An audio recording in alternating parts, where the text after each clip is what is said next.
Hamilton, and happy Wednesday. I know all you wonderful workers out there are ready to get started on your seesaw work today and complete those for your teacher. Remember, no just hitting that green check. You got to make sure you go through every slide and that you're following all the directions and doing the very best that you can. All right, well, today is November 18th, 2020, and we do not have any birthdays today at Hamilton. So a pretty quiet day around these parts. And I would also like to remind you of our word of the week. So let's see if you can remember it. I will count backwards from 3 and let me hear you say it. 3, 2, 1.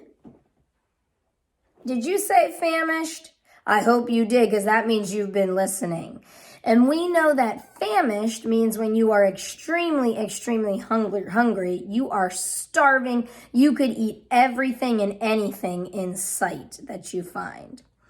Alrighty, kiddos, today I decided to do something a little bit different, and in just a moment, you will not see me anymore, and instead, you will see a video that you will be able to watch telling you a Native American tale today. So instead of me reading, you get to watch a video. And then when that is done, be sure to go get on that seesaw and show us the scholars that we know you can be.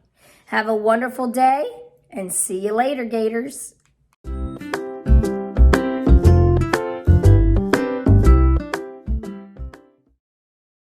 Coyote, a trickster tale from the American Southwest, by Gerald McDermott. Coyote, Blue Coyote. He was going along following his nose. He had a nose for trouble. Coyote stuck his nose into Badger's hole but got bitten. Coyote wanted to have a flaming red head like Woodpecker, but his fur caught fire. Coyote went looking for Snake, but only found trouble. Coyote was always in trouble. Coyote came to a place where earth meets sky. He heard laughing and singing. He went up to take a look. Coyote saw a flock of crows. They were chanting. They were dancing. Then the birds spread their wings. They flew through the air and circled the canyon.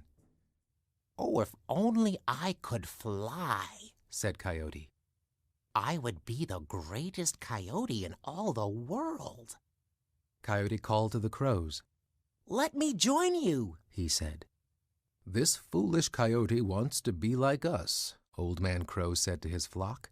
"Let's have some fun with him." Old Man Crow turned one eye toward Coyote. "You may dance with us," he said. Thank you, said Coyote. "But I want to fly, too." "Maybe you can," said Old Man Crow. Old Man Crow plucked a feather from his left wing. He told his flock to do the same. They stuck the feathers in Coyote. Coyote winced. His nose twitched. The crows chuckled. "You are ready to fly," said Old Man Crow. The birds began their slow, steady chant. They hopped from one foot to the other. Coyote joined in the dance, even though he got out of step and sang out of tune. He was very proud of himself. The crows spread their wings and soared into the sky. Coyote followed. His flight was jerky. He tilted to one side.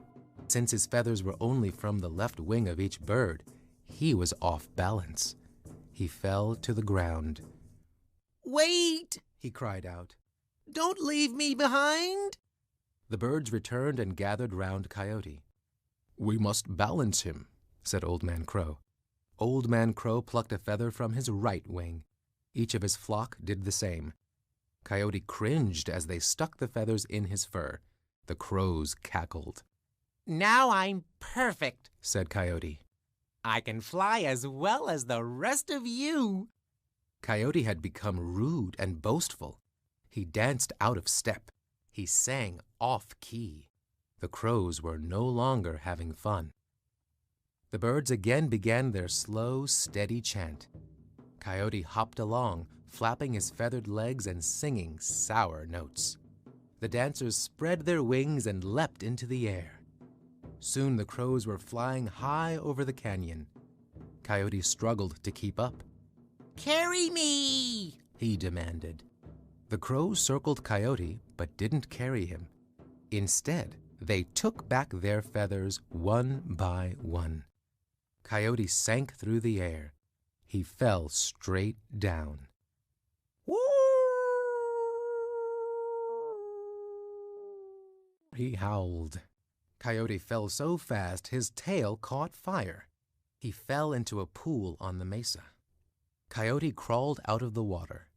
He heard laughter and saw the crows flying away. Coyote ran after them. He tripped and fell, tumbling in the dirt. Coyote went home soaked and covered with dust. To this day, he is the color of dust. To this day, his tail has a burnt black tip. To this day, Coyote still follows his nose. He has a nose for trouble, and he always finds it.